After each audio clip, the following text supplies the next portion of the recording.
नमस्कार दोस्तों, इस वीडियो में क्या क्या डिस्कस होने वाला है ये तो वीडियो के थंबनेल में ही आप देख चुके हैं। तो टाइम ना वेस्ट करते हुए चलिए शुरू करते हैं। ईथरनेट एक टेक्नोलॉजी है जिसके मदद से कंप्यूटर नेटवर्किंग में यूज़ होने वाला सभी devices like computer, laptop, switch, router, printer, all the devices connect हो पाए और उन डिवाइसेस में डेटा ट्रांसफ़र हो पाए। इस टेक्निक को ईथरनेट कहते हैं। ईथरनेट का कनेक्टिविटी वायर की मदद से भी हो सकते हैं और वायरलेस भी हो सकते हैं। 10 Mbps स्पीड वाला ईथरनेट फिजिकल बस टोपोलॉजी के ऊपर एग्जिस्ट करता था, जो अभी ऑब्सोलेट हो चुका है। तो अभी हम लोग डिस्कस करेंगे फिजिकल स्टार टोपोलॉजी के बारे में, जिसमें कि हम लोगों को 100 Mbps की स्पीड मिलेगी, मतलब फास्ट ईथरनेट की स्पीड मिलेगी, और उससे ऊपर की स्पीड मतलब 1 Gbps और 10 Gbps की भी स्पीड इसमें हम लोगों को मिलेगी। लेकिन ये डिपेंड करता है हार्डवेयर के ऊपर। अगर हार्डवेयर सपोर्ट करता है तो हम लोग को उसके मुताबिक केबलिंग भी करनी पड़ेगी।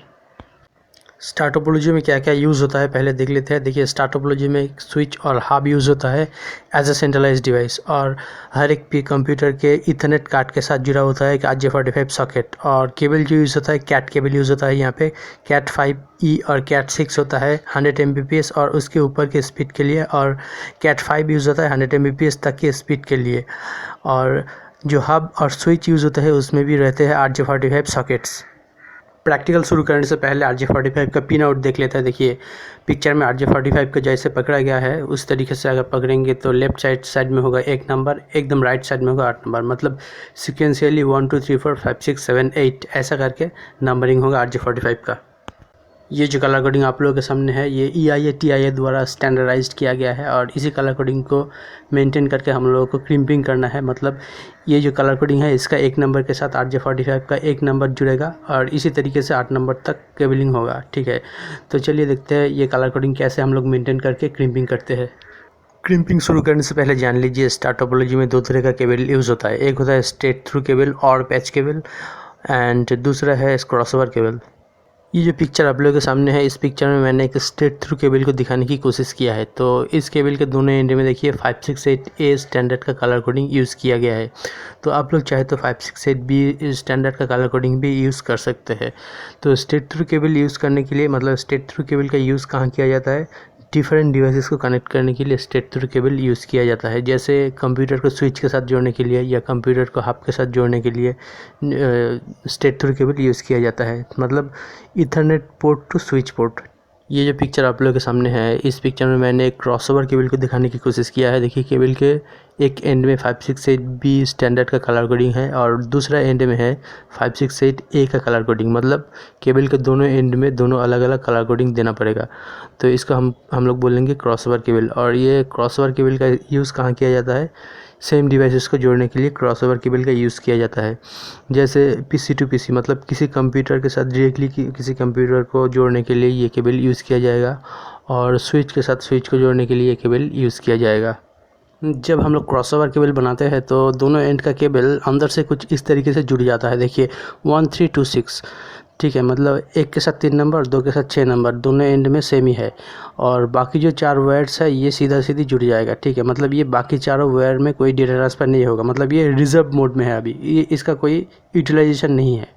तो ऐसा कॉस्ट बचाने के लिए हम लोग कर सकते हैं कि ऐसा कोई कैट केबल अगर हम लोगों को मिले जिसमें 4 ही वायर्स हो तो कॉस्ट भी कम हो जाएगा और डेटा ट्रांसफ़र भी होगा, और ये चारों केबल से 100 Mbps का स्पीड हम लोगों को मिलेगा। ठीक है, अगर आपके पास जो डिवाइसेस है जैसे कंप्यूटर स्विच, तो उस डिवाइसेस में अगर गीगाबिट ईथरनेट का पोर्ट्स है तो आपको केबलिंग कुछ इस तरीके से करना पड़ेगा जो डायग्राम में अभी दिखाई दे रहा है, मतलब 1 3 2 6 4 7 5 8 इस तरीके से केबलिंग करने के बाद ही आप लोगों को गीगाबिट ईथरनेट का स्पीड मिलेगा। नहीं तो अगर पहले जैसा वायरिंग करेंगे तो आप लोगों को 100 Mbps ही स्पीड मिलेगा। ठीक है, और एक बात ध्यान में रखिएगा कि दोनों डिवाइसेस में ही गीगाबिट ईथरनेट का पोर्ट होना चाहिए, और आपको कैट 5E या कैट 6 केबल यूज़ करना पड़ेगा, तभी आपको गीगाबिट स्पीड मिलेगी। चलिए शुरू करते हैं प्रैक्टिकल। देखिए, मेरे हाथ में एक क्रिम्पर है, ठीक है, और इस जगह में अगर केबल को रखेंगे तो केबल यहाँ से केबल का ऊपर का जो कवर है वो आप निकाल पाएंगे। केबल को इस तरीके से घुमाइए, ठीक है, और देखिए कट गया केबल। ठीक है, और कवर निकाल लीजिए। कवर निकालने के बाद देखिए इसमें 4 पेयर्स है वायर का। ठीक है, तो इसमें चारों जो वायर्स है 4 पेयर्स मतलब 8 वायर्स। ठीक है, सीधा कर लीजिए हाथ से इस तरीके से। सभी वायर्स को सीधा कर लीजिए। देखिए साइड बाय साइड मैंने कलर कोडिंग के मुताबिक यहाँ पे सजाया है, ठीक है। 568B का स्टैंडर्ड मैं यहाँ पे मेंटेन करने जा रहा हूँ। तो देखिए यहाँ पे केबल को सीधा करने के बाद ये जो क्रिम्पर का इस जगह है, इस जगह से केबल को सीधा करके काट लीजिए, ठीक है। सीधा करके काटने के बाद ही आप RJ45 जो कनेक्टर होते हैं उसमें ठीक तरीके से इंसर्ट कर पाएंगे। देखिए RJ45 का जो 1 नंबर पिन है उसके साथ वाइट ऑरेंज का 1 नंबर पिन मिला लिया है, ठीक है। देखिए इस जगह से इंसर्ट करके थोड़ा अंदर की तरफ ज़ोर से प्रेस करना पड़ेगा। देखिए इस जगह से 1 नंबर से 1 नंबर मिला लीजिए, ठीक है। ज़ोर से प्रेस कीजिए। अब ऊपर से आपको देखना पड़ेगा, ठीक है। देखिए ज़ोर से प्रेस कीजिए। ज़ोर से प्रेस करने के बाद ऊपर से देखिए केबल्स का मतलब वायर्स का एंड दिखाई दे रहा है कि नहीं। अगर वायर्स का एंड दिखाई दे रहा है मतलब केबल पूरा अंदर तक चला गया। अभी क्रिम्पर की मदद से क्रिम्प कर दीजिए। क्रिम्प करने के बाद देखिएगा यहाँ पे RJ45 के अंदर का जो मेटल का छोटा छोटा टुकड़ा है वो केबल के अंदर घुस जाएगा। मतलब केबल के अंदर घुस जाएगा तो क्या होगा, कनेक्टिविटी बन जाएगा, ठीक है। देखिए टाइट हो गया है, अभी इस जगह से नहीं हिलेगा। ये है एक मेरे पास केबल टेस्टर, ठीक है। और केबल टेस्टर में देखिए एक ऑन ऑफ स्विच है और 8 वायर्स की कनेक्टिविटी दिखाने के लिए 8 LEDs है दोनों पार्ट में। तो ये जो केबल टेस्टर है ये देखिए इसका दोनों पार्ट है और स्विच में स्लो भी कर सकते हैं। देखिए दोनों पार्ट अलग अलग करके अगर आप एक लंबा केबल का टेस्टिंग करेंगे तो ये खोल के दोनों एंड में यूज़ कर सकते हैं, ठीक है। देखिए तो ये केबल पूरी तरह बन चुकी है। देखिए दोनों एंड में मतलब ये स्ट्रेट थ्रू केबल है। देखिए दोनों एंड में 568B का स्टैंडर्ड मैंने मेंटेन किया है और इसके बाद ये केबल से टेस्टिंग कर लेंगे। अभी देखिए ये जो केबल टेस्टर है इसमें दोनों मोड है, ठीक है। मतलब स्विच में 2 मोड है, एक स्लो चला सकता है, एक फास्ट चला सकता है। देखिए दोनों पार्ट में RJ45 का जो सॉकेट है उसमें सॉकेट में ये इंसर्ट कर दीजिए। अब देखिए 8 वायर्स का जो कनेक्टिविटी है यहाँ पे ये दिख रहा है, मतलब 8 LEDs सिक्वेंशियली यहाँ पे जल रहा है। और स्विच को मैंने थोड़ा स्लो करके रखा है ताकि ठीक तरह से नज़र आए, ठीक है। देखिए 8 LEDs सिक्वेंशियली जल रहा है, मतलब ये केबल ठीक है। अभी हम बनाने जा रहे हैं एक क्रॉसओवर केबल। देखिए एक क्रॉसओवर केबल अभी बन चुका है, ठीक है। देखिए इसमें केबल टेस्टर में भी लगा दिया। देखिए 1, 3 और 2, 6 करके ये जल रहा है, ठीक है। LED ग्लो कर रहा है 1, 3, 2, 6 सीक्वेंस में, ठीक है। मतलब इस तरीके से हम लोग क्रॉसओवर केबल को भी टेस्ट कर सकते हैं केबल टेस्टर की मदद से। अब जानेंगे क्यों सेम डिवाइस को कनेक्ट करने के लिए क्रॉसओवर केबल और डिफरेंट डिवाइस को कनेक्ट करने के लिए स्ट्रेट थ्रू केबल का यूज़ होता है। तो इसके लिए आप लोगों को जानना पड़ेगा डेटा ट्रांसफ़र कैसे होते हैं। तो कौन से पिन से कौन से पिन कनेक्ट होने के बाद डेटा ट्रांसफ़र होता है ये पहले जानना पड़ेगा।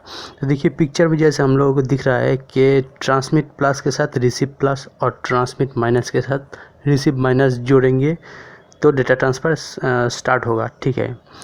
तो इसको पहले याद रखिए कि ट्रांसमिट प्लस के साथ रिसीव प्लस, ट्रांसमिट माइनस के साथ रिसीव माइनस, ऐसे हम लोग जोड़ेंगे तो डेटा ट्रांसफ़र स्टार्ट होगा। इसको भी आप लोगों को जानना पड़ेगा कि RJ45 पिन डायग्राम में कौन से पिन से क्या सिग्नल निकलते हैं। देखिए 1 नंबर से ट्रांसमिट प्लस, 2 नंबर से ट्रांसमिट माइनस, 3 नंबर से रिसीव प्लस और 6 नंबर से रिसीव माइनस, ठीक है। और ये जो पोर्ट है ये फास्ट इथरनेट का पोर्ट है, इसीलिए 4, 5, 7 और 8 ये NC मतलब नॉट कनेक्टेड है, ठीक है। मतलब रिजर्व मोड में है अभी। तो ये जो RJ45 का पिन डायग्राम है ये सभी डिवाइसेस के लिए सेम है। मतलब चाहे वो कंप्यूटर हो, स्विच पोर्ट हो, राउटर हो, कोई भी पोर्ट हो, सभी पोर्ट में मतलब सभी फीमेल पोर्ट में, ठीक है, ऐसा ही कनेक्शन होते हैं हमेशा। 1 नंबर पे ट्रांसमिट प्लस, 2 नंबर पे ट्रांसमिट माइनस, ऐसा करके यहाँ पे जो पिक्चर में जो पिन डायग्राम दिखाई दे रहा है सभी डिवाइसेस में ऐसा ही होते हैं, ठीक है, सेम सभी डिवाइसेस में। अब इस पिक्चर में देखिए ये यहाँ पे एक डायग्राम बनाया हुआ है, दोनों एंड में कंप्यूटर है और पहले का जो फंडा है ट्रांसमिट प्लस के साथ रिसीव प्लस, ये फंडा तो याद ही होगा आपको।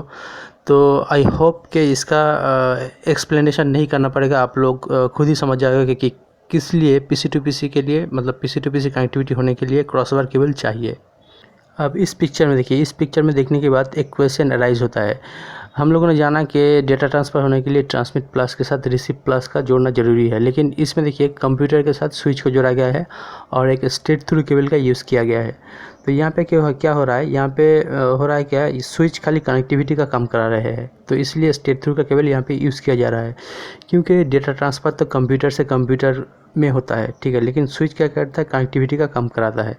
और स्विच क्या करते हैं, स्विच एक पोर्ट से दूसरे पोर्ट में पैकेट को फॉरवर्ड करते हैं। तो इसीलिए यहाँ पे डेटा ट्रांसफ़र नहीं हो रहा है, खाली कनेक्टिविटी हो रहा है। तो इसीलिए स्ट्रेट थ्रू केबल स्विच के साथ जाएगा, मतलब स्ट्रेट थ्रू केबल स्विच के साथ कनेक्ट होगा, ठीक है। अब गीगाबिट ईथरनेट का क्रॉसओवर कनेक्शन भी देख लीजिए। यहाँ पे देखिए ऑटो पिन यहाँ पे यूज़ हो रहा है, मतलब ऑटो वेट्स यहाँ पे यूज़ हो रहा है। जो फर्स्ट ईथरनेट में 4 वेट्स यूज़ हो रहा था और जो 4 वेट्स रिजर्व में था, वो रिजर्व वाला पिन भी यहाँ पे काम में आ रहा है और उसमें से क्या जा रहा है, बाई डायरेक्शनल डेटा। हालांकि इस वीडियो में PoE के बारे में बताने की कोई ज़रूरत नहीं थी, लेकिन फिर भी ये RJ45 मतलब ईथरनेट के साथ कनेक्टेड है, तो इसीलिए इसका एक हल्का सा ओवरव्यू दे रहा हूँ, उतनी डिटेल में नहीं जा रहा हूँ। PoE का मतलब है पावर ओवर ईथरनेट, मतलब ईथरनेट पोर्ट के थ्रू पावर भेजा जाएगा कोई डिवाइस को चलाने के लिए। जैसे बाहर में इंस्टॉल होने वाला कोई राउटर या CCTV IP कैमरा, ठीक है, ये सब डिवाइसेस को चलाने के लिए ईथरनेट पोर्ट के थ्रू पावर भेजा जाता है और वो सब डिवाइसेस चलते हैं, तो इसीलिए इसको कहा जाता है पावर ओवर ईथरनेट।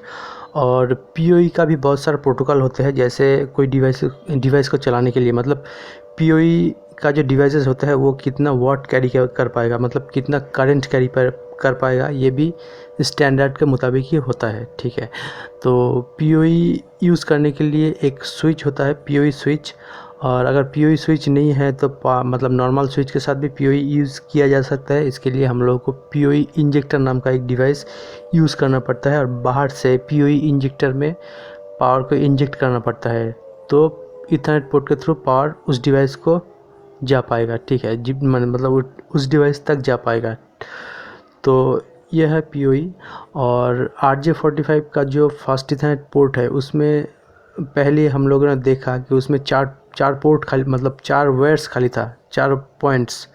कौन सा पॉइंट, 1 3 2 6 तो यूज़ हो रहा था, वहाँ पे 4 7 5 8 ये 4 पॉइंट्स या 4 वायर्स खाली था। तो उस 4 वायर्स के थ्रू पावर भेजा जाता है PoE टेक्नोलॉजी में।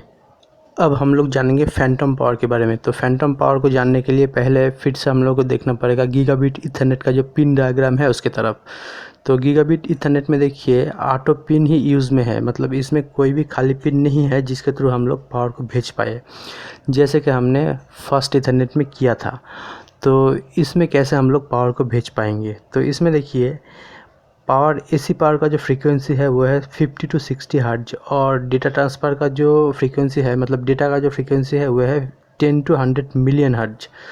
तो दोनों अलग अलग फ्रीक्वेंसी है, तो इसलिए एक ही वायर के थ्रू हम लोग 2 फ्रीक्वेंसी भेज सकते हैं और एक फ्रीक्वेंसी दूसरे फ्रीक्वेंसी के ऊपर कोई भी ओवरलैपिंग नहीं होगा, ठीक है।